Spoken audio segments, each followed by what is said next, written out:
Hello, I'm Liam Neill. I'm in third year at Victoria College at U of T. I'm double majoring in sociocultural anthropology and art history with a minor in material culture and semiotics. I love writing, I love making art, connecting to the environment, and learning both in and outside of classroom environments.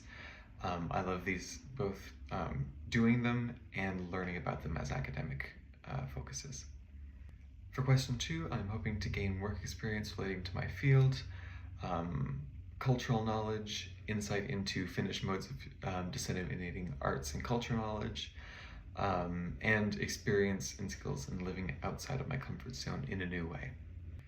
So it's difficult for me to pinpoint a specific landmark moment for question 3, because while I have interacted with people different than me and been in new environments, I've moved for university, I have friends from different cultural backgrounds, I have never really needed to fully change as a result of any specific moment, or at least never change my approach in terms of things. The way that anthropologists are taught to build rapport and basically get people to talk to you for research is firstly having good intention for genuine understanding and for relationship building,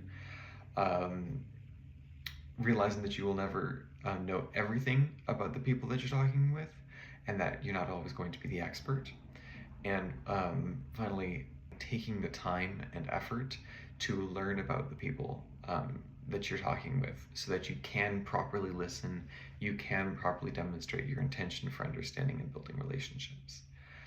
I've been in situations where I've interacted with folks outside of my culture. For instance, I had dinners with families of friends from different cultures who may have had different parameters for politeness or difficulties speaking English. I was at a Mandarin learning school for a while when I was younger, among many other examples. But the reason that none of these really stood out as a landmark moment was that for most instances, I was taught to follow, listen, appreciate, offer help, be respectful, not take myself too seriously. I said that my friend's mother's cookies were heavenly, because they were, and she was over the moon with that. It was staying honest to myself, but staying flexible and remembering that I am not infallible,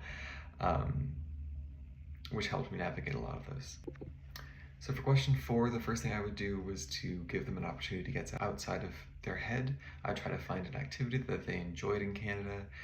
trying to find the closest things to Tim Hortons in Helsinki and watching a show with them. It'll be personal, but hopefully it'll break the sort of isolating framework that a lot of those headspaces can end up in. Then I would relate their experience to mine, talk about issues that I've had with my work, and how I've hopefully dealt with them, as a way to demonstrate that they're not alone, that what they're feeling is not a result of some flaw of theirs, that there are ways to recover from the feeling of not fitting in, that there is a way out, and finally to demonstrate concrete ways in which I have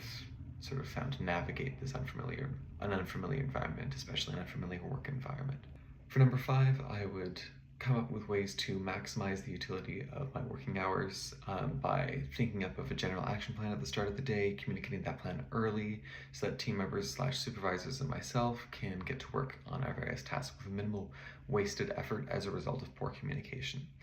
I could also, if it looks like we won't be able to reach the deadline without an adjustment in timing, discuss the option of taking time in lieu, more hours this day, less hours the other day, to my supervisors so that I could take more time without putting expectations on my coworkers and hopefully demonstrating enough respect for the work-life balance so that my food supervisor doesn't feel bad or doesn't feel like they're imposing on me when I'm taking extra time to finish the task.